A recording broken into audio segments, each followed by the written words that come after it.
तो हम कल के लेक्चर में देखे थे कि गर्भाधान योग्य आयु क्या होता है, ठीक है। पुत्रेष्टि यज्ञ क्या होता है, गर्भाधान काल के नियम क्या होते हैं। फिर भी हम इसे एक बार और देख लेते हैं। श्लोक उतना इम्पोर्टेंट नहीं है, फिर भी आप लोग एक बार रीड कर लीजिएगा। माता और पिता समागम के समय में जिस प्रकार के आहार, आचार और चेष्टाओं से युक्त होते हैं, उनके पुत्र उसी प्रकार के होते हैं।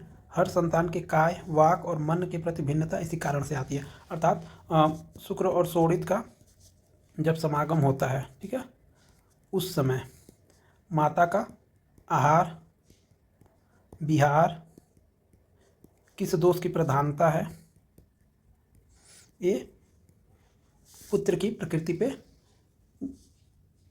प्रकृति को डिसाइड करती है, ठीक है। तस्मात् नियमवती त्रिरात्रम परिहरेत अतः परम मासात उपेयात, अर्थात मासिक धर्म के प्रारंभ में 3 दिन गर्भाधान के लिए वर्ज्य है, अर्थात वर्जित है, ठीक है। नियम का पालन करने वाली नारी ने मासिक धर्म के प्रारंभ के 3 दिन छोड़कर चौथे दिन से लेकर मास भर ऋतु काल में गर्भाधान के लिए प्रयत्न करें। अर्थात जो शुरू का 3 दिन होता है वो ब्लीडिंग फेज होता है, तो ये 3 दिन शुरू का वर्जित है गर्भाधान के लिए, ठीक है। आइए देखते हैं मासिक धर्म के गर्भधारण के परिणाम कि अगर हम पहले से तीसरे दिन गर्भधारण कर रहे हैं तो उसका क्या इफेक्ट पड़ता है, 10 से 13 दिन के भीतर करते हैं तो उसमें क्या इफेक्ट पड़ता है, ठीक है। इसे देखते हैं।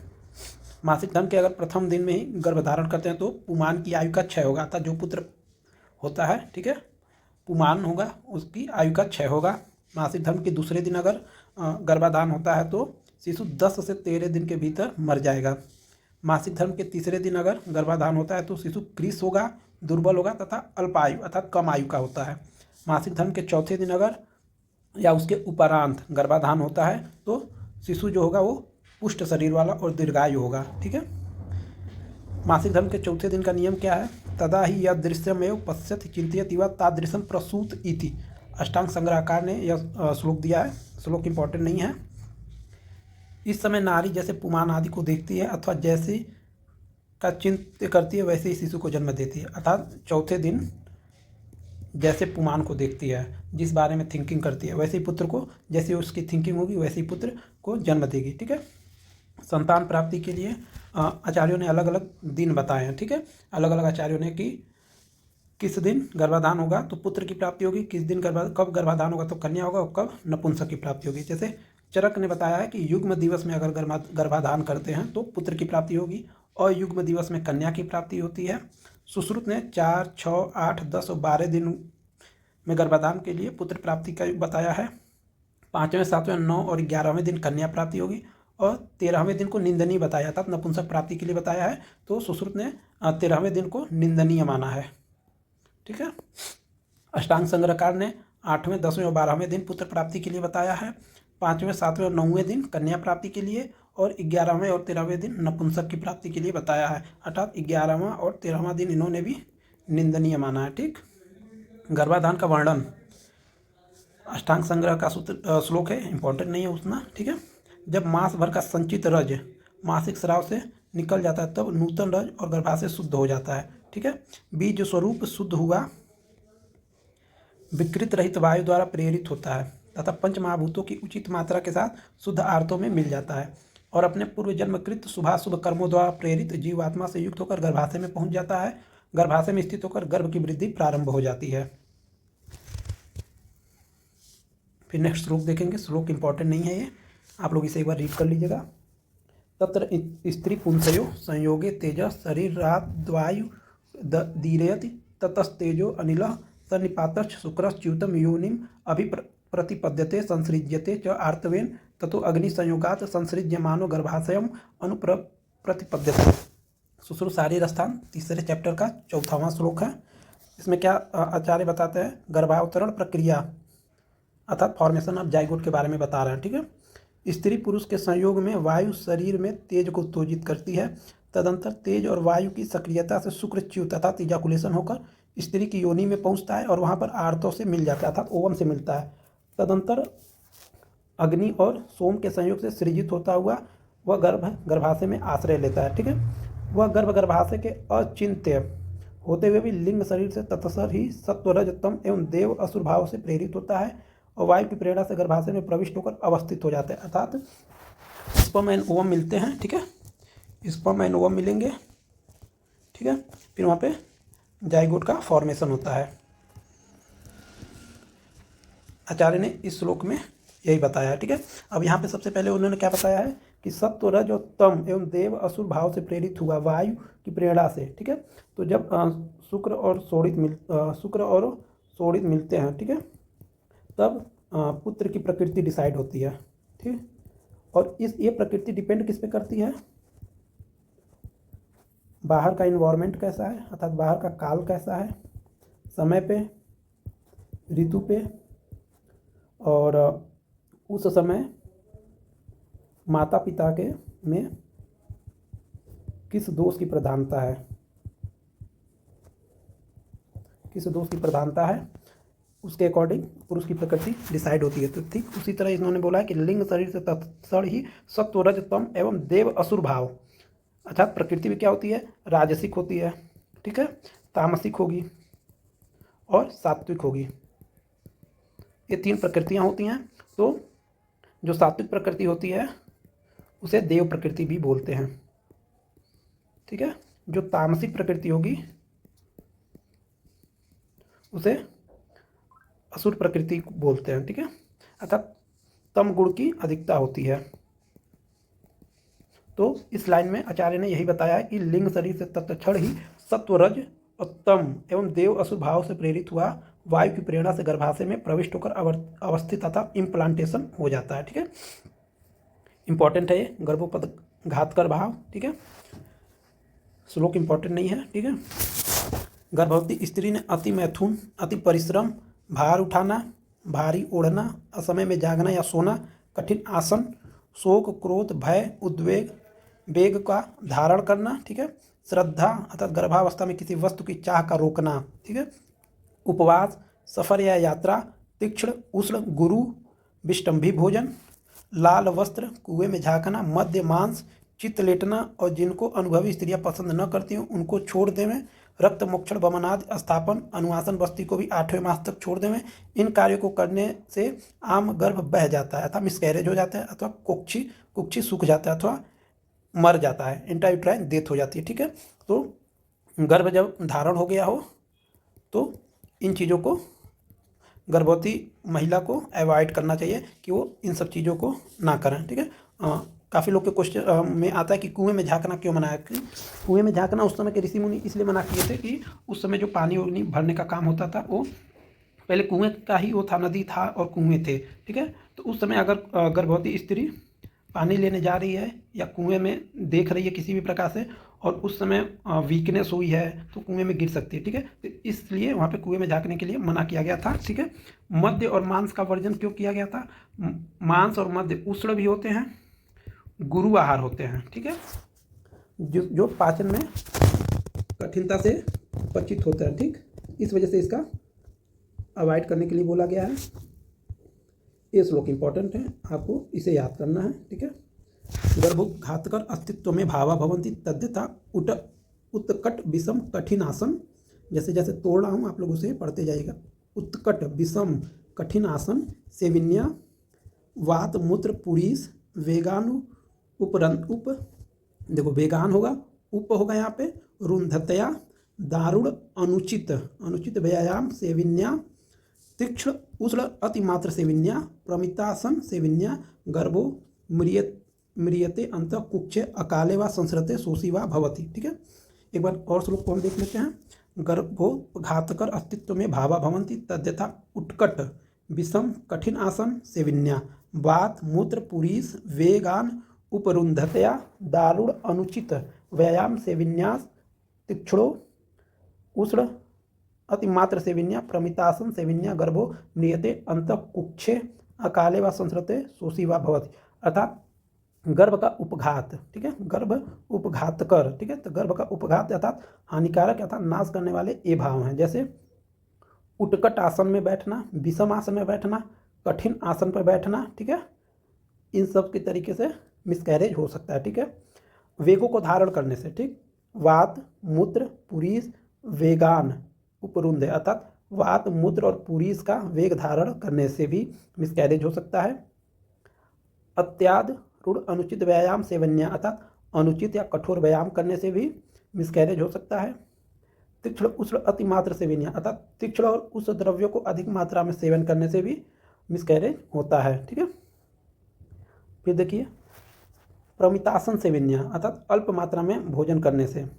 अभिघात प्रपीडने अर्थात किसी भी प्रकार का गर्भाशय पे आघात हो रहा है अर्थात किसी भी प्रकार का गर्भाशय पे इंजरी हो जा रही है या उस पर प्रेशर पड़ रहा है, दबाव पड़ रहा है, इससे भी मिसकैरेज हो सकता है। कोई होता है कि काफ़ी भारी चीज़ें उठाने से, कुछ लोग होते हैं कि गर्भ के समय भी भारी चीज़ें उठाते हैं जिससे गर्भ पे प्रेशर पड़ता है और वहाँ पे मिसकैरेज हो जाता है, या डिफॉर्मिटी, कोई भी डिफॉर्मिटी आ सकती है। ठीक है, या कोई अंग प्रत्यंग ना सही से बने, ये भी चांसेस आते हैं। ठीक है, और अत्यंत अप्रिय शब्दों को अधिक सुनने से भी। ठीक है, इनका जब गर्भिणी स्त्री सेवन करती है तो गर्भाशय में गर्भ मर जाता है या कोई डिफॉर्मिटी आ सकती है, या अकाल में उसका स्राव या पात हो जाता है, या गर्भाशय में ही गर्भ सूख जाता है। जो एमनियोटिक फ्लूइड होता है वो कभी कभार क्या होता है कि एमनियोटिक फ्लूइड टाइम से पहले ही बाहर आ जाता है। ठीक है, तो गर्भाशय में गर्भ सूख जाने से ये मतलब है यहाँ पे। ठीक है, गर्भावस्था में क्या नहीं करना चाहिए। तदा प्रभृति व्यायाम अति तर्पणम अतिकर्षणम दिवास्वप्नम रात्रि जागरणम शोकम यान आरोहणम भयमुक्तम कुटुकासनम चैकांतत स्नेह आदि क्रियाम शोड़ित मोक्षणम च काले वेग विधारणम न सेवेत। ठीक है, श्लोक इंपॉर्टेंट नहीं है। गर्भाधान होने के उपरांत से ही व्यवहार अर्थात सेक्सुअल इंटरकोर्स, व्यायाम अर्थात फिजिकल और मेंटल जो भी एक्सर्सन होता है उसे नहीं करना चाहिए। अति तर्पण अर्थात ओवर न्यूट्रिशन, अतिकर्षण, दिवा स्वप्न अर्थात दिन में सोना नहीं चाहिए, रात्रि जागरण अर्थात रात्रि को जागना नहीं चाहिए, शोक या नारोहण, भय, उत्कटुकासन। ठीक है, अकाल में स्नेह आदि क्रिया और रक्त मोक्षण और वेग का धारण नहीं करना चाहिए। ठीक है, गर्भाधान होने के पश्चात क्या कर्म है उसके बारे में हम देखते हैं, श्लोक इंपॉर्टेंट नहीं है। उत्तम गुणयुक्त संतान की इच्छा रखने वाली स्त्री अहित आहार एवं विहारों को विशेष रूप से त्याग दें, सुंदर आचरणों से युक्त रहती हुई अपने आत्मा की हितकारी आहार एवं विहारों से रक्षा करें। ठीक है, अब यहाँ पे इन्होंने बताया कि कन्या की कामना हो या पुत्र की कामना हो। ठीक है, पुत्र की कामना हो या कन्या की कामना है तो हमें क्या करना चाहिए। ठीक है, मॉडर्न तो इसे नहीं मानता है बट आयुर्वेद में वर्णित है, तो हम यहाँ पे आप तो वचन मानेंगे और इसे एक्सेप्ट करेंगे। ठीक है, पुंसवन विधि कहते हैं इसको, याद रखिएगा क्या बोलते हैं इसको, पुंसवन विधि। एग्जाम में पूछता भी है कि पुंसवन विधि का वर्णन करें। ठीक है, इम्पोर्टेंट है।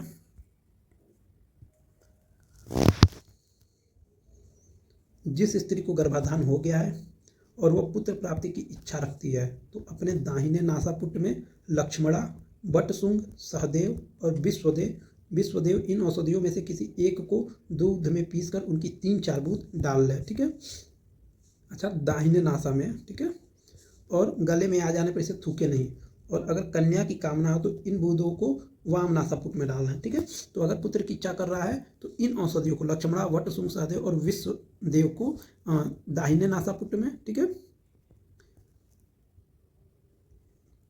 और अगर पुत्री की इच्छा है तो इन औषधियों को वाम नासापुट में डालते हैं, इसे ही पुंसवन विधि कहते हैं। ठीक, विधि पूर्वक हुए गर्भाधान का फल इस प्रकार उत्पन्न पुत्र रूपवान होगा, महासत्व अर्थात उसका सत्व अधिक होगा। ठीक है, सात्विक गुणों से युक्त होगा जैसे विवेक, क्षमा, संतोष, मृदुता, दया, लज्जा, सरलता, मन तथा इंद्रियों की निर्मलता आदि। चिरायु अर्थात उसकी एज लंबी होगी। ठीक है, और पितृ ऋण से मुक्त करने वाला तथा पिता के लिए हितकर होता है। ठीक है, सत्व अधिक होने का मतलब है कि आप लोग इसे क्रिया में भी पढ़ेंगे कि जिसका सत्व अधिक होता है। ठीक है, अर्थात वो छोटी छोटी चीज़ों पर घबराता नहीं। आप लोग बहुत सी चीज़ें देखे होंगे कि किसी को बहुत छोटी बीमारी है फिर भी वो बहुत डर जा रहा है। ठीक, मतलब उसका सत्व कमज़ोर है। और बहुत लोग के साथ ऐसा होता है कि किसी के साथ बहुत बड़ी बड़ी चीज़ें भी हो जाती हैं, घटनाएं घट जाती हैं, फिर भी वो डिप्रेस्ड नहीं होते हैं, तो अर्थात उनका सत्व अधिक है। ठीक, अभी देखिए सद्योगृहीतवा गर्भ के लक्षण, ठीक है, इंपॉर्टेंट है, इसे आप लोग याद जरूर कीजिएगा। इमीडिएट साइन ऑफ प्रेगनेंसी, श्रमोग्लानि पिपासा शक्ति सदनम शुक्र शोणितयोर बंध अस्फुड़श्च योने। क्या श्रमोग्लानि पिपासा शक्ति सदन शुक्र शोणितयोर अवबंध अस्फुड़श्च योने अर्थात सुश्रुत शारीर स्थान 3 का 13वां श्लोक है। ठीक, श्रमो अर्थात थकावट होगी, ठीक है, ग्लानि आलस्य होगा, पिपासा प्यास लगेगी, शक्ति सदन अर्थात अध शाखा से यहाँ लिया गया है, ठीक है, अध शाखा में वेदना होगा, ठीक, और शुक्र शोणित अबंध अर्थात शुक्र शोणित की अप्रवृत्ति और अस्फुड़च्च योने अर्थात योनि में कंपन होगा, ठीक है। ये सद्योगृहीत गर्भा के लक्षण बताए गए हैं, अर्थात जिस स्त्री को तुरंत ही गर्भधारण हुआ हो उसे सद्योगृहीतवा कहते हैं। सद्योगृहीतवा में उपरोक्त लक्षण दिखाई देते हैं, ठीक। गृहीत गर्भा अर्थात अर्ली साइन ऑफ प्रेगनेंसी, स्तनों कृष्णमुखता रोमराज उद्गम तथा अक्षि पक्षमाणि च आप्यस्या सम्मिल्यन्ते विशेषतः अकामत छर्दयति गन्धात् द्विजते शुभात् प्रसेक सदनम च अपि गर्भिण्याम लिंगम उच्यते अर्थात इसे पढ़ेंगे हम लिंगम उच्यते। सुश्रुत शारीर स्थान 3 का 14 से 15 तक का श्लोक, ठीक है। स्तनियों कृष्णमुखता अर्थात स्तन चूचक अर्थात जो निप्पल हैं उनका कृष्ण वर्ण का हो जाना, ठीक है। रोमराज उद्गमस्तता अर्थात रोयों का खड़ा होना, अक्षि पक्षमाणि चाप्यस्या अर्थात आँखों के बाल का चिपकना, अक्षि, ठीक है, अक्षि मतलब आँख होता है, ठीक। बिना कारण उल्टी होना, छर्दी मतलब वोमिटिंग, ठीक है, छर्दयति यहाँ पे दिया है, छर्दयत मतलब उल्टी होना। गंधात् द्विजते शुभात् अर्थात अच्छे और बुरे ऐसे दोनों भाव मन में आना। प्रसेक लालास्राव अधिक प्रमाण में होना।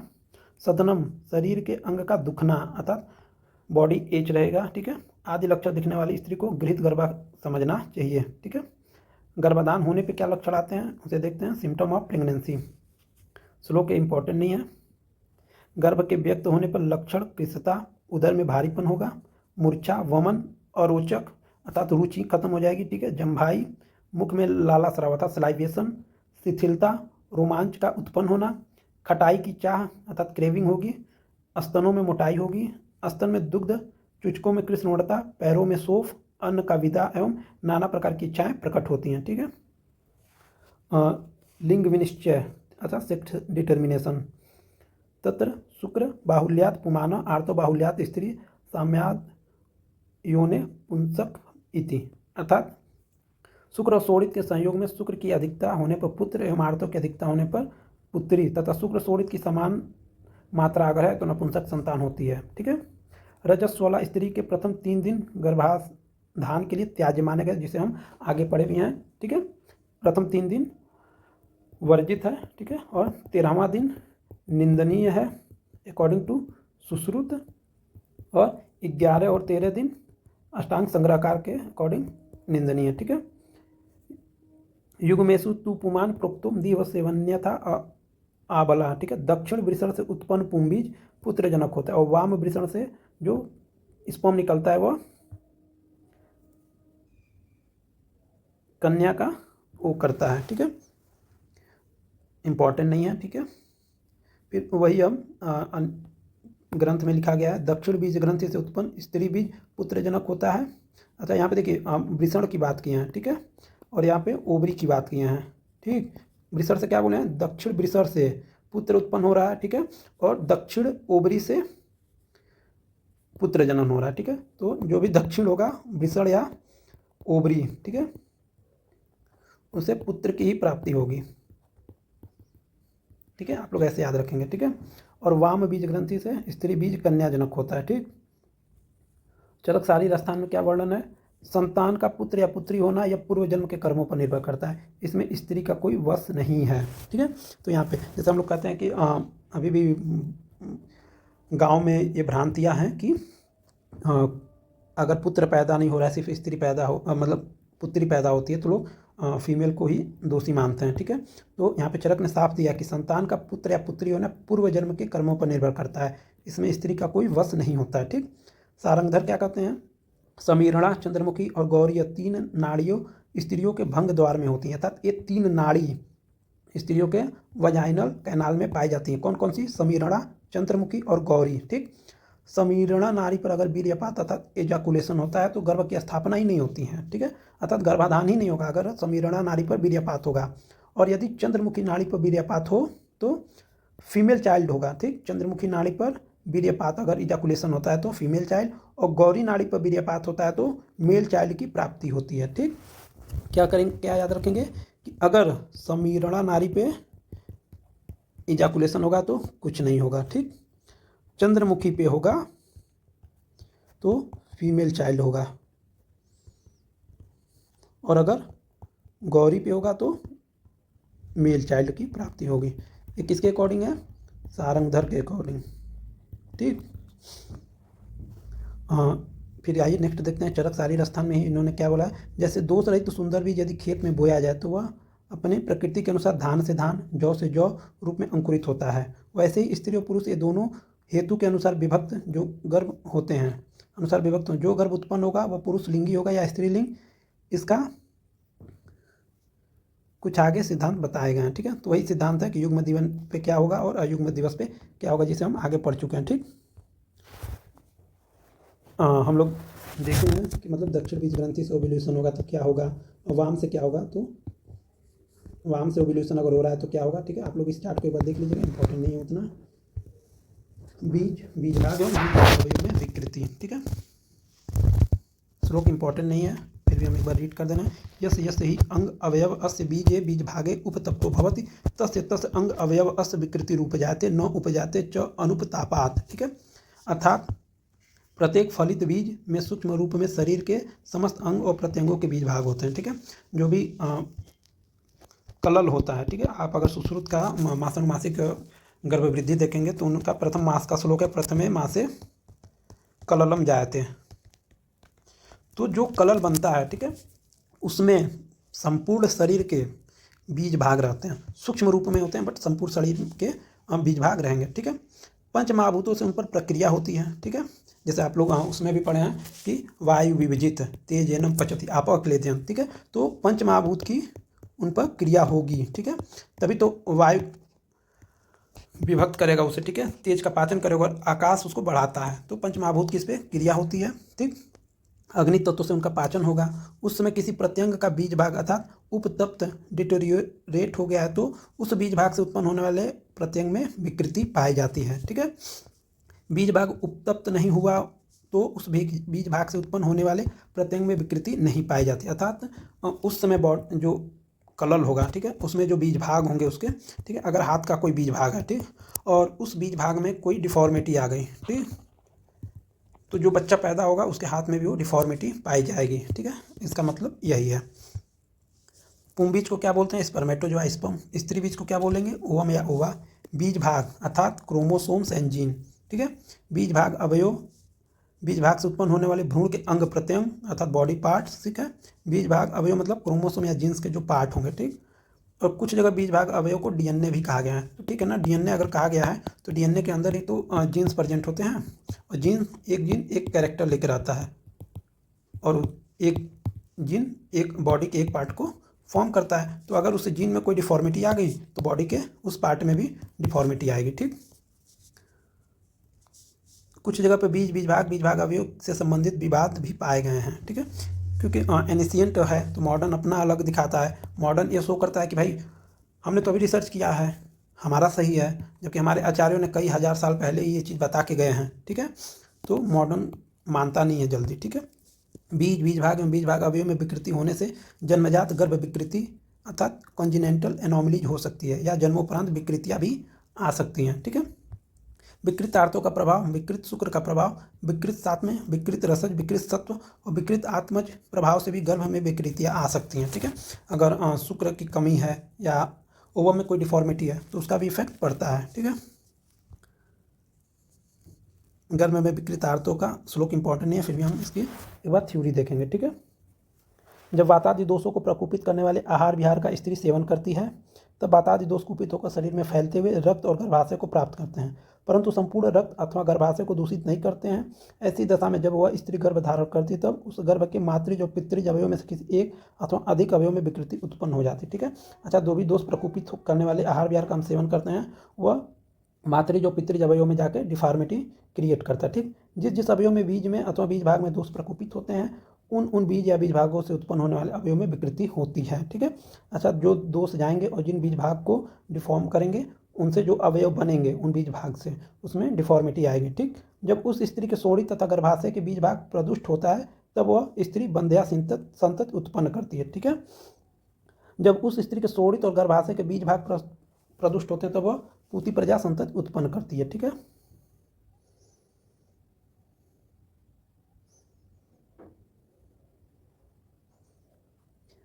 जब उस स्त्री के शोणित में गर्भाशय के बीज भाग अवयव और स्त्री कर बीज शरीर बीज भागों के एक देश में विकृति उत्पन्न होती तो वह स्त्री अधिक स्त्री की आकृति वाली स्त्री भिन्न अर्थात वर्ता नामक संतति उत्पन्न करती, इसलिए स्त्री व्यापक कहते हैं। ठीक है। यहाँ पे कुछ करेक्शन है, मैं आपको बता देता हूँ, 1 मिनट। देखिए, हाँ, यहाँ पे आप लोग करेक्ट कर लीजिएगा, मैंने प्रिंट किया है। जो भी यहाँ पे जब उस स्त्री के शोणित में शोणित भाग का एक अंश कुपित होता है। ठीक है, यहाँ पे एक गलत मिसप्रिंट किया उन्होंने। ठीक है, जब उस स्त्री के शोणित में शोणित भाग का एक मिनट में शोणित भाग का एक अंश कुपित होगा, एक अंश कुपित होगा तो वो पूती प्रजा संतति उत्पन्न करती है। ठीक है। शुक्र का क्या प्रभाव होता है अब आइए उसे देखते हैं। ठीक है, श्लोक इंपॉर्टेंट नहीं है, फिर भी आप लोग एक बार रीड कर लीजिएगा।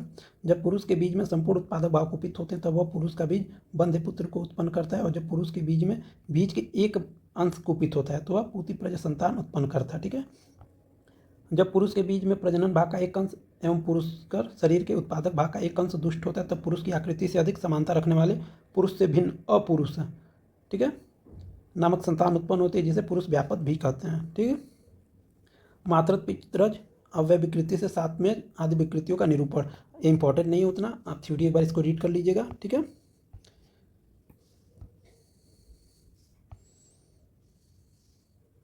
और विकृत होना अधिक और विकल इंद्रिय वाले संतानें उत्पन्न करने का कारण क्या है, इसके बारे में यहाँ बताया गया है। ठीक है, आप इस बार इस थ्योरी को रीड करेंगे, सिर्फ इंपॉर्टेंट नहीं उतना, पूछा भी नहीं जाता है, फिर भी आप एक बार इसकी थ्योरी को रीड कर लीजिएगा। ठीक, आइए हम देखते हैं आनुवांशिक सिद्धांत अर्थात लॉ ऑफ हेरिडिटी। सृष्टि की निर्मिति, सृष्टि की निर्मिति कार्यकारण सिद्धांत से मानी गई है। कार्यकारण सिद्धांत आप लोग पदार्थ में पढ़ेंगे, पूरा एक कंप्लीट चैप्टर है कि किसी कारण से ही कार्य की उत्पत्ति होती है। ठीक, तो कार्यकारण सिद्धांत से मानी गई, उसी प्रकार संतान की उत्पत्ति भी कार्यकारण परंपरा पर ही आधारित है। ठीक है, अर्थात कारण के अनुरूप ही कार्य की उत्पत्ति होती है, अर्थात कोई कारण मौजूद होगा तभी कार्य की उत्पत्ति होगी। ठीक है, जीव उद विकास के लिए विभेद मूल कारण है, दूसरा आवश्यक कारण वंश परंपरा है। ठीक है, तो कार्य हम क्यों किए, क्योंकि हमें अपनी वंश परंपरा को आगे बढ़ाना है, तो पहला कारण ये हो गया। ठीक है, और दूसरे क्या है कि उद विकास अर्थात इवोल्यूशन के विभेद के लिए, वेरिएशन के लिए हम न्यू चाइल्ड को जन्म देते हैं। ठीक है, तो दूसरा कारण ये हो गया। तो वंश परंपरा अर्थात कारण पहले से प्रेजेंट है, तो ना हम कार्य कर रहे हैं, तो कार्य की उत्पत्ति के पहले ही कारण प्रेजेंट होता है, यही कार्य कारण सिद्धांत में हम लोग पढ़ते हैं। ठीक है, यह देखा जाता है कि एक ही माता पिता की संतान देखने में बहुत कुछ अंश से मिलती जुलती, फिर भी कुछ विशेष समानता होते हुए भी बहुत कुछ विषमताएं भी पाई जाती हैं। ठीक है, मतलब माता पिता का सेम भाई बहन होंगे, ठीक, फिर भी उनमें कुछ चेंजेस होते हैं, वेरिएशंस होते हैं। ठीक है, उसी के बारे में यहाँ बताया गया है। ठीक, मनुष्य से मनुष्य की, गाय से गाय की उत्पत्ति, ये आनुवांशिक सिद्धांत है। ठीक है, प्रत्येक प्राणी में बीज एवं बीज भाग में जो भी जीन्स होते हैं वो वेरिएशन को क्रिएट करते हैं, इसलिए उनमें बनने वाले बीज भाग अवयव भी भिन्न पाए जाते हैं। ठीक है, सबसे पहले वंश परंपरा को अर्थात लॉ ऑफ हेरिडिटी को किसने दिया था? ग्रेगर जॉन मेंडल ने प्रकाशित किया था। मनुष्य से मनुष्य की उत्पत्ति होती है ऐसा बताया गया है। फिर भी ऐसा देखा जाता है कि अंधे गूंगे माता पिता की संतानें अंधी या गूंगी नहीं होती हैं, क्योंकि माता पिता अंधे हैं तो कोई जरूरी नहीं कि उनकी जीन्स में ये चेंजेस हुए हैं। जैसे आप लॉ ऑफ हेरिडिटी पढ़ेंगे तो माउस वाला एग्जाम्पल मेंडल वहाँ पे आप पढ़ते हैं, ठीक है।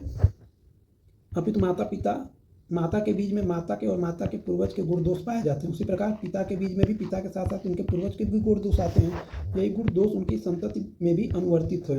मधुमेह के जो होते हैं उनमें स्वित्र अथवा लिकोडर्मा ये व्याधि अनुवांशिक होती हैं, ठीक है। जो मधुमेह है और लिकोडर्मा है ये अनुवांशिक होती हैं। मधुमेह रोगी से पीड़ित पिता से उत्पन्न संतान को यदि प्रमेह होता है तो वह रोग बीज दोष के कारण असाध्य होता है, क्योंकि जो कोई भी कुलज विकार अर्थात वंश परंपरा से प्राप्त रोग है वो असाध्य की श्रेणी में चला जाता है। साध्य, असाध्य और कृष्ण साध्य आप लोग चरक में पढ़ेंगे, ठीक है, कि कौन से रोग साध्य होते हैं, कौन से असाध्य हो जाते हैं और कौन से कृष्ण साध्य होते हैं, ठीक है। दो प्रकार के अर्थ होते हैं, उनमें सहज अर्थ अर्थात जन्मजात होते हैं। सहज अर्थ अर्थात जन्मजात अर्थ उत्पन्न होने से वह शुक्रशोणित रूप बीज कारण है, जिससे गुदवलियों को उत्पन्न करने वाला मूल कारण ही दुष्ट रहता है। जो सहज अर्थों की उत्पत्ति होती है वहाँ बीज के दुष्ट होने में दो प्रकार के कारण होते हैं। पहला क्या? माता तथा पिता ने आहार विहार का उचित प्रयोग न करना और पूर्व जन्म में किए हुए दुष्कर्म का भी प्रभाव पड़ता है, ठीक है। द्विगर्भ उत्पत्ति सिद्धांत अर्थात थ्योरी ऑफ ट्विन बर्थ, उस समय सोचो ट्विन बर्थ का सिद्धांत उस समय सुश्रुत ने दे दिया था, ठीक है। जब अंतर्वायु द्वारा बीज दो भागों में विभक्त हो जाता है, ठीक है, तब दो अर्ध अधर्म प्रेरित जीव बीज में प्रवेश कर जाते हैं। यहाँ पर ऐसे विभाजित दो भागों को यमो या था यमल गर्भ या ट्विंस कहते हैं।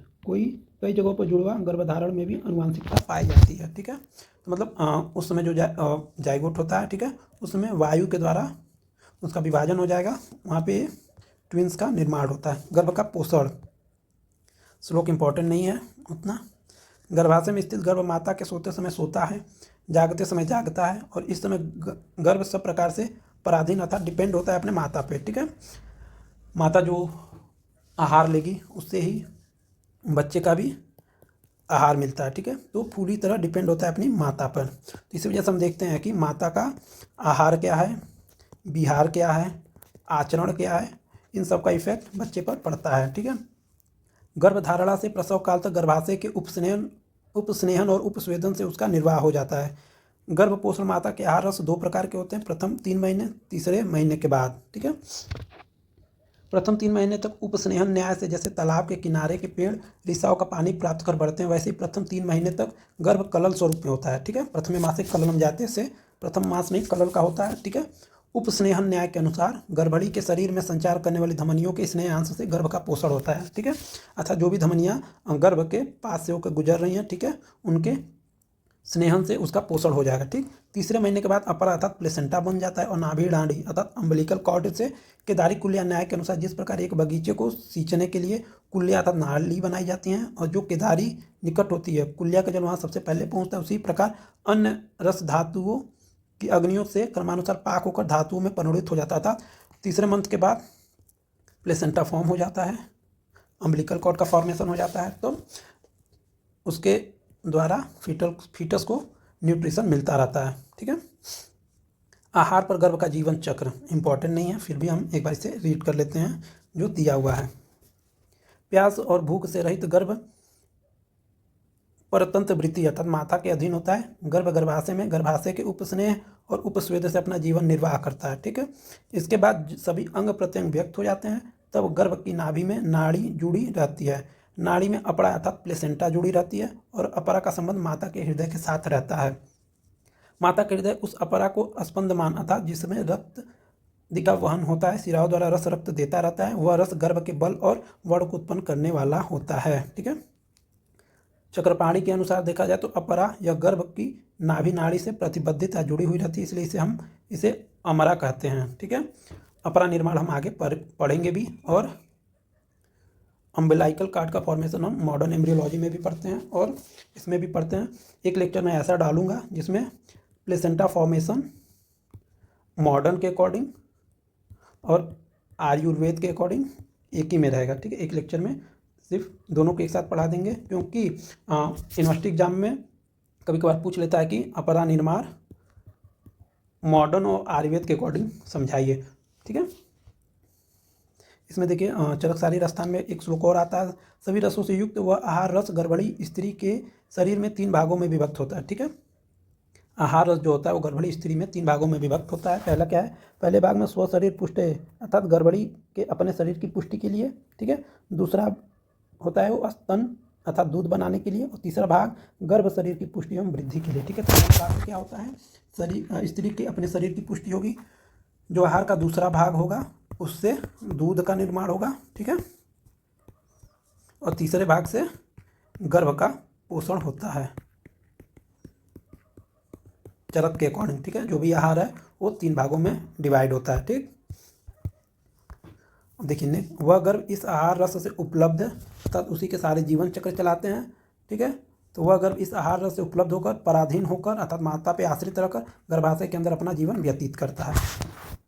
प्रवृत्ति क्या कहते हैं, प्रवृत्ति क्या कहते हैं, उसी समय से आगे गर्भाधान के समय से लेकर जब गर्भ के अंग प्रत्यंग प्रकट नहीं हुए होते हैं तब तक संपूर्ण शरीर के अवयवों का अनुसरण करने वाली तिर्यकगत रस व धमनियों का उपस्नेह गर्भ को जीवित रखता है। अर्थात जो भी धमनियाँ वहाँ से निकलती हैं वो धमनियाँ ही गर्भ को जीवित रखती हैं। प्रारंभिक 3 मास के गर्भ को उपस्नेह से पोषण मिलता है, अर्थात जो भी वहाँ पे फीटस होगा, ठीक है, वहाँ से जो भी धमनियाँ निकलेंगी उसका उपस्नेह के द्वारा उसका पोषण होता रहता है।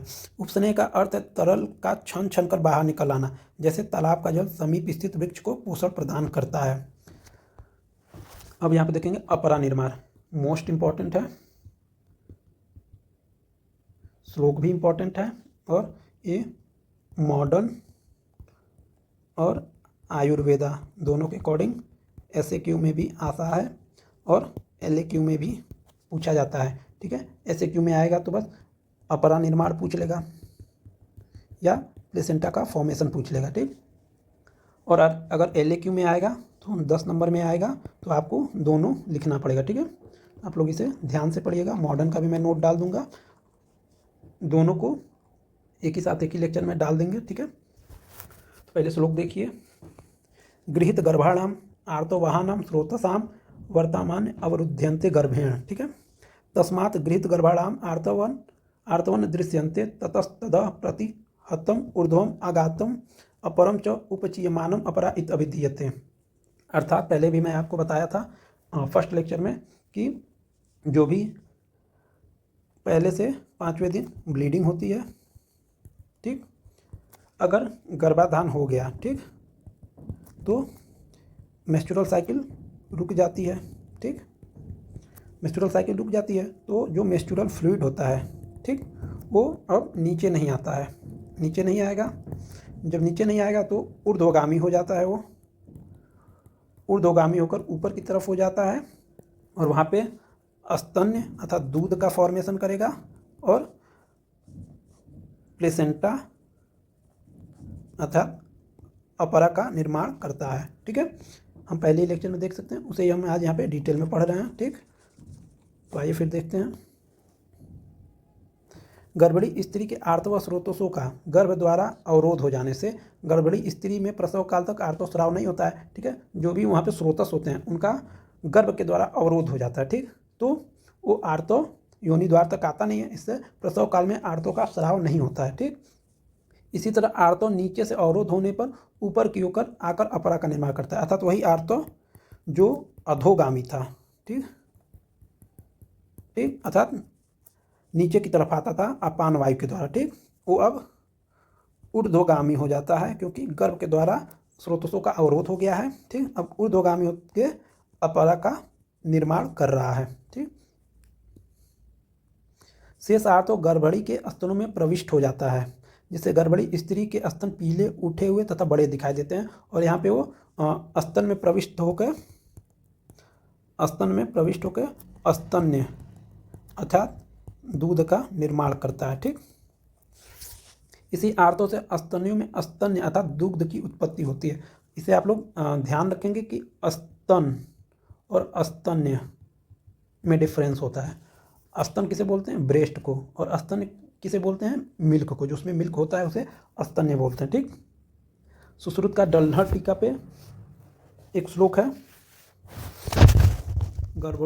गर्भो रूढ़ाब्धि स्रोतांसी रक्त वाहिनी वे रक्ता जरायुर्भवति नाड़ी चैव रसात्मिका, अर्थात टीकाकार डल्हड़ के अनुसार गर्भाधान के बाद उपस्थित गर्भ के कारण आर्तव स्रोतस अवरोधित होने पर गर्भ की नाभि नाड़ी अर्थात अम्बिलिकल कॉर्ड माता के रस से बनती है और अपरा अर्थात प्लेसेंटा एवं जरायु, एमनियन एंड कोरियान को जरायु बोला गया। यहाँ भी मतभेद देखने को मिलता है, एमनियन और कोरियान जरायु को बोलने में आचार्यों में मतभेद है, ठीक है। तो अपरा एवं जरायु माता के रक्त से बनते हैं, ठीक। ये श्लोक इंपॉर्टेंट नहीं है, फिर भी आप थ्योरी एक बार रीड कर लेते हैं।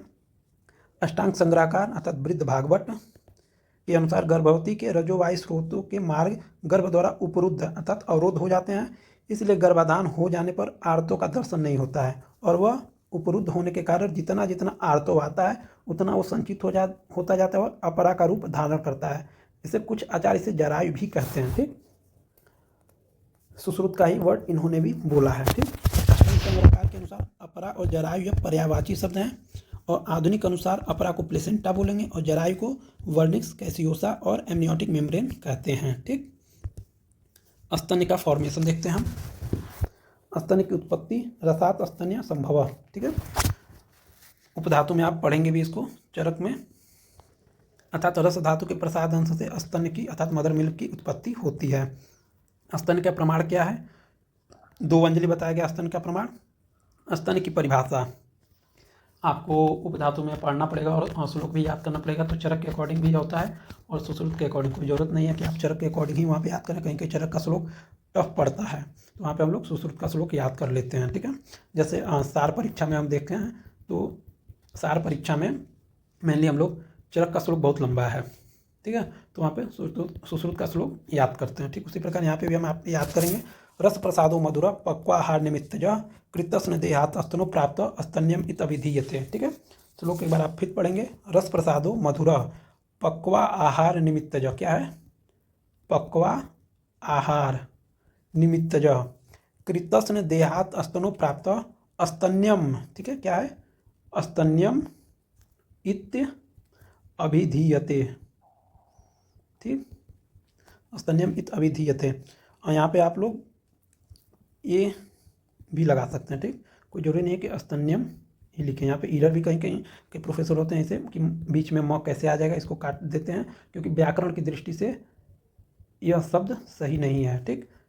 यह शब्द व्याकरण की दृष्टि से सही है, ठीक। पचे हुए आहार से उत्पन्न रस का प्रसाद तथा मधुर भाग जो समान शरीर में परिसंचरित होता रहता है स्तनों में पहुंचकर परिवर्तित होकर स्तन्य कहलाता है अर्थात मदर मिल्क कहलाता है। लैक्टेशन, ठीक है। विशेषतस्वपि गात्रेषु यथा शुक्रम न दृश्यते सर्वदेह आश्रित तत्वाच शुक्र लक्षण उच्यते, ठीक है।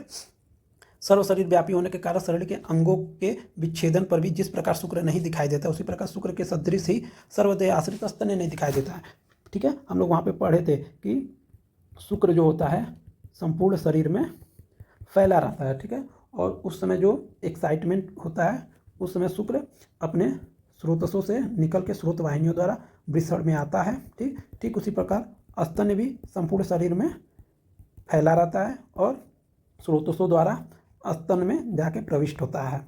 आहार रस से उत्पन्न स्तन स्त्रियों में सर्व शरीर व्यापी होता है अर्थात संपूर्ण शरीर में फैला रहता है। यह बालक के स्पर्श दर्शन स्मरण और ग्रहण करने पर शुक्र के समान ही सर्व शरीर को छोड़कर स्तनों में प्रविष्ट हो जाता है अर्थात स्तनों में आ जाता है, ठीक। इस प्रकार स्तन्य उत्पन्न होकर बाहर निकलते रहने में माता का स्नेह ही कारण है, ठीक। कन्याओं में दुग्ध की उत्पत्ति न होने के संबंध में कहा गया है कि कन्याओं के स्तनों में संबंध रखने वाली धमनियाँ संकुचित रहती हैं। प्रसूता तथा गर्भवती होने पर स्त्रियों के स्तन की ये धमनियाँ अपने स्वभाव के कारण अपने आप विस्तृत तथा कार्यरत हो जाती हैं, ठीक है। तो हार्मोनल चेंजेस होते हैं जिससे उस धमनियों में जो संकुचित होती हैं वो अपने कार्य में आ जाती हैं, ठीक है। फॉर्मेशन ऑफ स्तन्य, ठीक है। शेषम च ऊर्ध्वतरम आगतम पयोधरो अभिप्रतिपद्यते तस्मात् गर्भणी पिन उन्नत पयोधरा भवन्ति, ठीक है। गर्भणी स्त्री के आर्तव स्रोतसों का गर्भ के द्वारा अवरोध होने गर्भणी स्त्री में प्रसव काल तक आर्तव स्राव नहीं होता है। इस तरह से आर्तव नीचे से अवरोध होने पर ऊपर की ओर आकर अपरा का निर्माण करता है, सेम पहले जो मैं बता चुका हूँ, ठीक है। फिर क्या कहते हैं कि शेष आर्तव स्तनों में जाता है, वहाँ पे दुग्ध का निर्माण करता है, ठीक है। पिन उन्नत पयोधरा अर्थात गर्भणी स्त्री के स्तन पीले होंगे, उठे हुए होंगे, दिखाई देते हैं। गर्भावस्था में गर्भणी स्त्री के स्तनों की वृद्धि का कारण एस्ट्रोजन और प्रोजेस्टेरोन के कारण होने वाला उत्तकों की वृद्धि बताई गई है, ठीक है। एस्ट्रोजन प्रोजेस्टेरोन हार्मोन ही मेनली कारण होते हैं, ठीक है। फिर यहाँ पे देखेंगे वास्तविक स्तन श्रवण प्रसव के पश्चात होता है।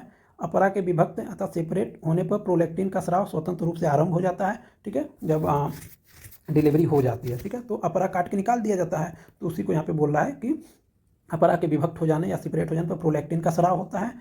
अपरा प्रोलैक्टिन हार्मोन के निर्माण पर रोक लगा के रखता है, ठीक है। जब तक अपरा रहेगा वो प्रोलैक्टिन का फॉर्मेशन नहीं होने देता है। प्रोलैक्टिन एक प्रमुख दुग्ध उत्पादक था, इंड्यूस लैक्टेशन द्रव्य होता है, हार्मोन्स होते हैं। स्तन का शरीर में व्यवहारिक उपयोगिता। कन्याओं में स्तन रोग न होने तथा बाद में होने का क्या कारण है? धमन्य समृद्ध द्वारा कन्या नाम स्तन संसृता दोष अविसरणात् तासाम न भवंत स्थानमया।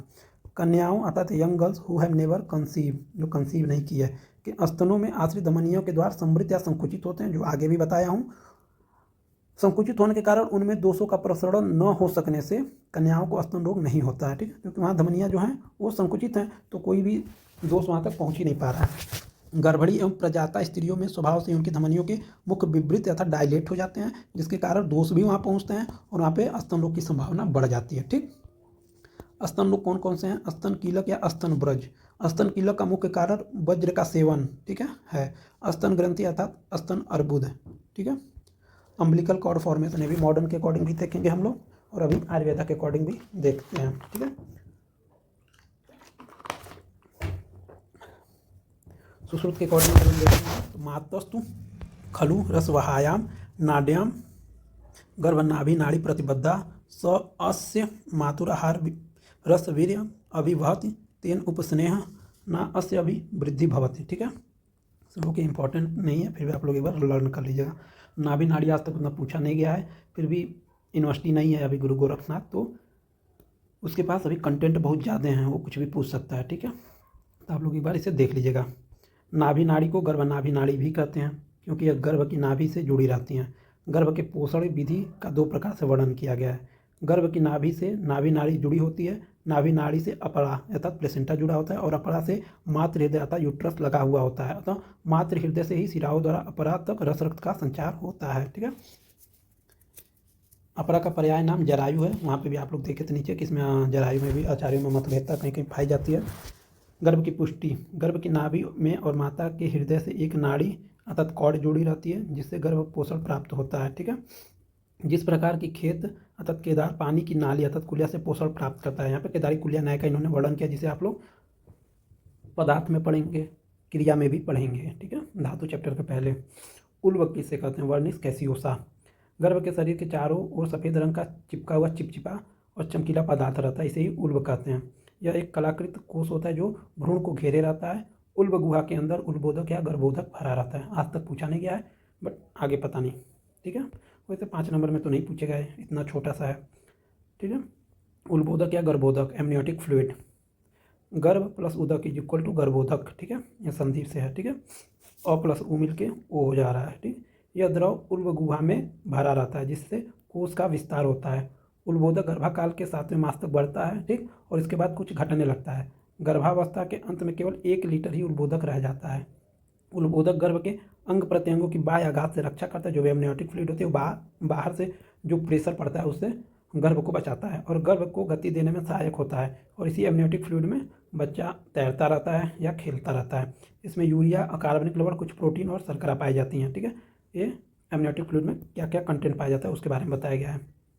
जरायु अर्थात अमनियोटिक मेम्ब्रेन, ठीक, अर्थात कला मेम्ब्रेन रूप आविष्टित करने वाली संरचना का नाम जरायु है। एक मेम्ब्रेन होती है, अपरा से लगा हुआ एक कलाकोश गर्भ शरीर से चारों ओर से घेरे रहता है, जिसे उल्बाकार जरायु कहते हैं। यह गर्भ को आच्छादित करने वाले सभी औरणों के ऊपर का स्तर होता है।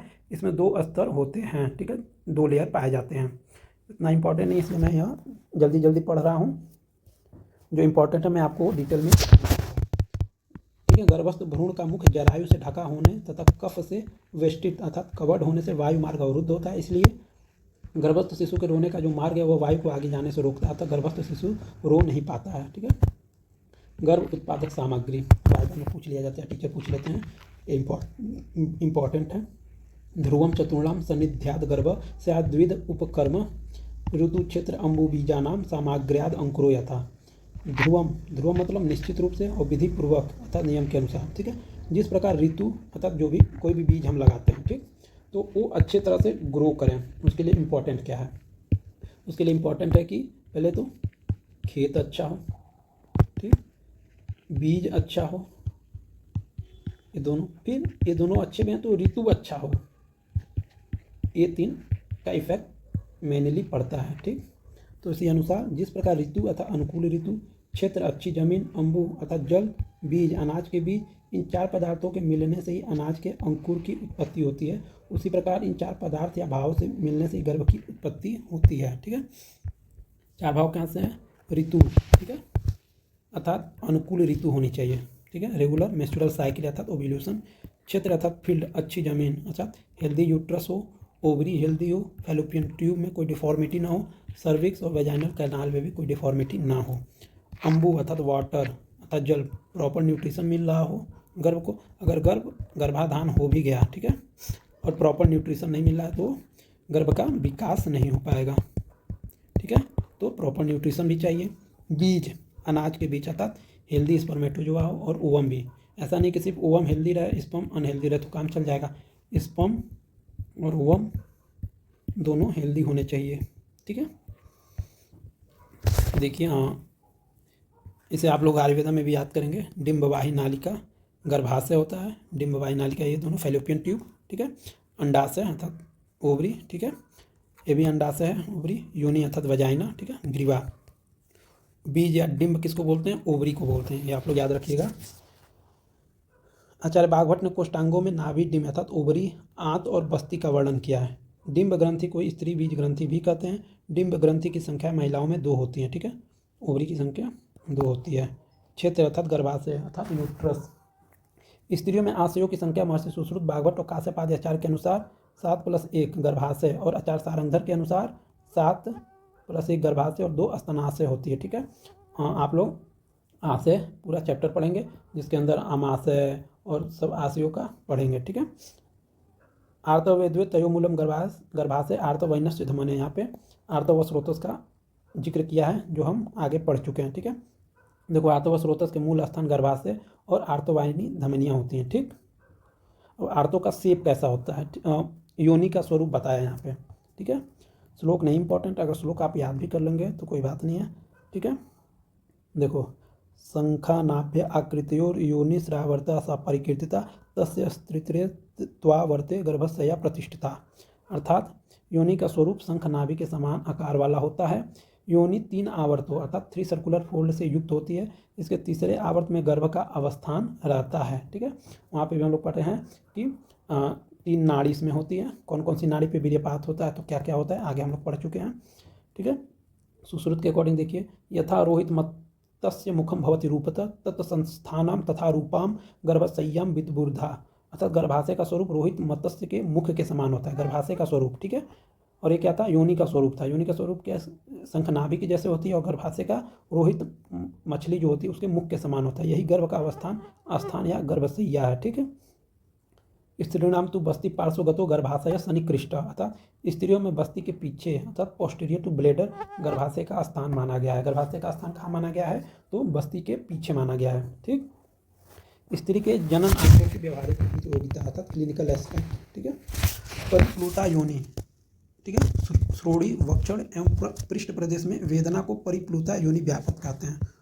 उदावर्त अर्थात डिसेमिनोरिया, स्त्री की योनि अत्यधिक कष्ट से रज का स्राव करती है, ठीक है, इसे डिसेमिनोरिया कहते हैं। कर्णिनी योनि, सर्वाइकल इरोजन, योनि में कर्णिका अर्थात अस्मॉल मस्कुलर बाल उत्पन्न होता है, इसे कर्णिनी योनि कहते हैं। पुत्रग्नि योनि, रिपीटेड एबॉर्शन, गर्भ का स्राव के कारण बार बार नाश अर्थात rapidly destroyed due to the आर्यज इनकम्पैटिबिलिटी होता है, इसे पुत्रग्नि योनि बोलते हैं। अंतर्मुखी योनि क्या होता है? श्रोणी गुहा में वेदनाओं के साथ योनि मुख वक्र होना, इसे अंतर्मुखी योनि बोलते हैं। और महायोनि किसे बोलते हैं? महायोनि योनि व्यापद में योनि अत्यंत विस्फरित अर्थात एक्सेसिव डायलेशन और वाइडनिंग होती है, इसे ही महायोनि बोलते हैं, ठीक।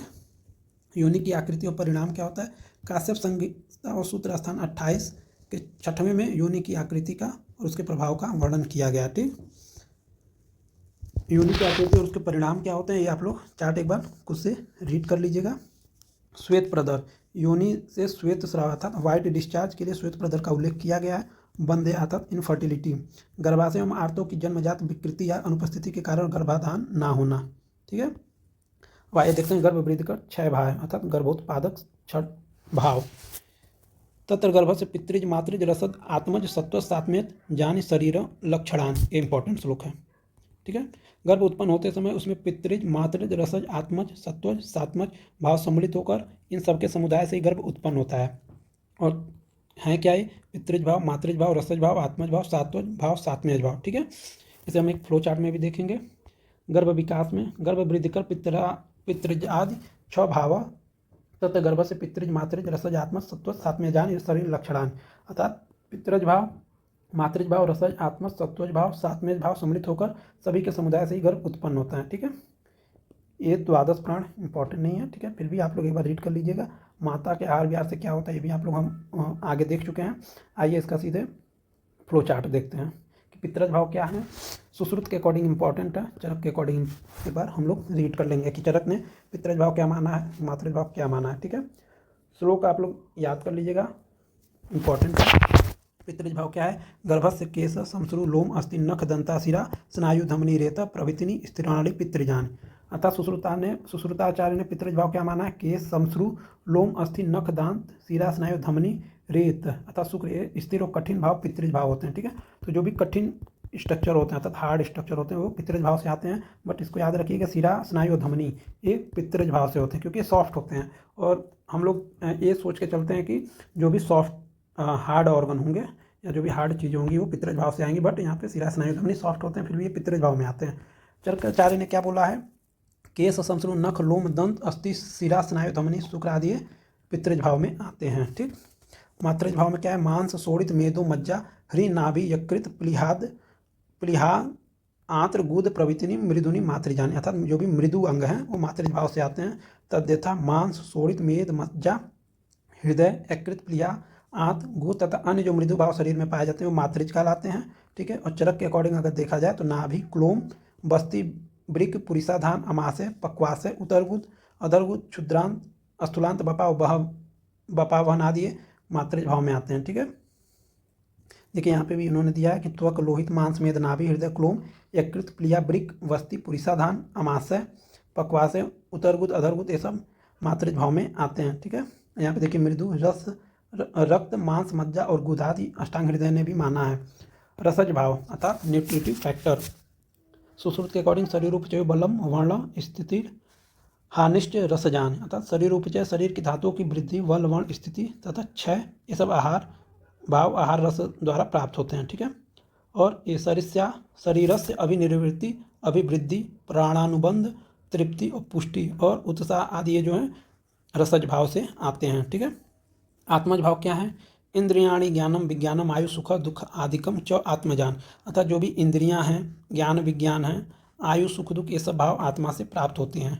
और चरक के अकॉर्डिंग देखा जाए तो तासु तासु यूनिस उत्पत्ति अर्थात बर्थ इन स्पेसिफिक स्पीसीज। ठीक है, आप किस स्पीसीज में जन्म लेते हैं, आयु आपकी कितनी होगी, आत्मज्ञान क्या होगा, मन कैसा होगा, इंद्रिय प्राण अपान प्रेरण धारण आपका शेप आकृति स्वर वर्ण सुख दुख इच्छा द्वेष चेतना धृति अर्थात सेल्फ कंट्रोल सत्व तो सात्वज भाव में आ जाएगा। बुद्धि स्मृति अहंकार उपरत ये सब आत्मज भाव में आते हैं। ठीक है, सत्वज भाव क्या है? सत्व अर्थात मन सदैव सत्व गुण से प्रेरित रहता है। रज या तमोगुण का अधिक होने पर उसी सात्विक मन में विकृतियाँ उत्पन्न हो जाती हैं। ठीक है, तो जो भी सत्वज भाव होंगे वो सत्व भाव से आते हैं। ठीक है, जो भी सत्व होगा आदमी में, जैसे सत्वज भाव क्या क्या आएंगे? पवित्रता, ईश्वर में आसक्ति, किसी को नुकसान न पहुंचाना, वेदों में रुचि, उनका अध्ययन करने में प्रवृत्ति होना, गुरु वृद्ध विद्वानों के प्रति आदर, ये सब सत्वज भाव में आते हैं। ठीक है, चरकाचार्य के अकॉर्डिंग भक्ति शील शौच द्वेष स्मृति मोह त्याग मात्सर्य शौर्य भय क्रोध तंद्रा उत्साह ये सब सत्वज भाव में आते हैं। सात्मज भाव क्या है? वीर्यम आरोग्यम वल वर्णो मेधा च सात्मय जाने, अर्थात वीर्य तेज शक्ति या ओज आरोग्य जो भी इम्यूनिटी है आपकी, बल कैसा है आपका, वर्ण क्या है, मेधा ये भाव प्रतिदिन किए गए आहार विहार तथा सतत अभ्यास द्वारा प्राप्त किया जाए। अगर कोई किसी की मेधा बहुत तेज है, ठीक है, अर्थात बुद्धि बहुत तेज है, फिर भी अगर वो अभ्यास नहीं कर रहा है तो उससे चीज़ें लर्न नहीं होंगी, तो ये सतत अभ्यास द्वारा प्राप्त किए जाते हैं सात्विक भाव में जो भी चीज़ें आती हैं। ठीक है, आरोग्य अनालस्य मतलब आलस्य न होना, अलोलुप्त ठीक है। इंद्रिय प्रसाद, स्वर्ण बल, ये सब सातवें भाव में सातवें भाव में आते हैं, ठीक है। आकाशात्मक भाव, तो ये हम नेक्स्ट में देखेंगे, ठीक है। तो आप लोग इसे रीड कीजिएगा। हम आगे हम मासानुमासिक भी देखेंगे कि मासानुमासिक डिफरेंट आचार्यों से चरक के अकॉर्डिंग और आचार्य सुश्रुत के अकॉर्डिंग इंपॉर्टेंट है। सुश्रुत का ज़्यादा पूछा जाता है, तो हम इसे नेक्स्ट लेक्चर में देखेंगे, ठीक है। गर्भ की गर्भाशय की स्थिति कैसी होती है, किस किस मंथ में गर्भ का क्या शेप होता है, क्या मंथ वाइज डेवलपमेंट है इसका, वो भी देखेंगे, ठीक है। इंपॉर्टेंट है। देखिए मासानुमासिक गर्भ वृद्धि है, प्रथम मास में क्या होता है, द्वितीय मास में क्या होता है, तृतीय मास में क्या होता है, इसे हम नेक्स्ट लेक्चर में देखेंगे। चतुर्थ मास में क्या होता है, षठ मास में क्या होता है, बुद्धि का निर्माण होता है। सप्तम मास में सर्वांग प्रत्यंग विभाग आता है, सभी अंग प्रत्यंग बन जाते हैं, इसे हम डिटेल में देखेंगे। अष्टम मास में जो ओज होता है वो अस्थिर होता है, ठीक है। इसे भी हम नेक्स्ट लेक्चर में देखेंगे। दो हृदयनी क्या है, ये पूछा जाता है, वो मोस्ट इंपॉर्टेंट है, इसे भी हम नेक्स्ट लेक्चर में देखेंगे, ठीक है। मूल गर्भ किसे कहते हैं, गर्भ में क्या क्या विकृतियाँ आ सकती हैं, ठीक है। काफ़ी इंपॉर्टेंट चैप्टर है और कम से कम 15 नंबर में पुटअप होता है। तो क्योंकि मॉडर्न भी तो इसमें इंक्लूड है, इस वजह से इंपॉर्टेंट हो जाता है। गर्भ में अंग प्रत्यंग की उत्पत्ति कैसे होती है, ये भी हम देखेंगे। कैसे होती है, देखिए यकृतोप्लिया रक्त से उत्पन्न होते हैं, रक्त के फेन से फुफ्फुस का निर्माण होता है, ठीक है। रक्त के किट भाग से उंडुक तथा सीकम का निर्माण होता है, ये सब हम नेक्स्ट लेक्चर में देखेंगे, ठीक है। Okay, thank you.